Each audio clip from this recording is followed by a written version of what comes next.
School বন্ধ বুলি দুদিনমান গোলাঘাটত গৈছিলোঁ, ফুৰিও আহিলোঁ।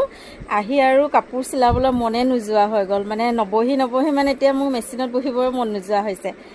নবহিলেও নহ'ব, অৰ্ডাৰৰ কাম বহুত আছে, কাপোৰ কেইযোৰমান পৰিহে আছে, চিলোৱাই নাই, সময়ত দিবও লাগিব। এইযোৰ কাপোৰ দেখিছে নাই, ইমান দিন হ'ল মোক দি থোৱা, কিন্তু মই মানে এতিয়ালৈকে ধৰাই নাই। আজি চিলাব লাগিব আৰু। সদায় একেলগে নিচিলাও বাৰু, এদিনকৈ চিলাম। আজি প্ৰথমতে চাদৰখনকে চিলাই লওঁ, চাদৰ পটি লগাই লওঁ।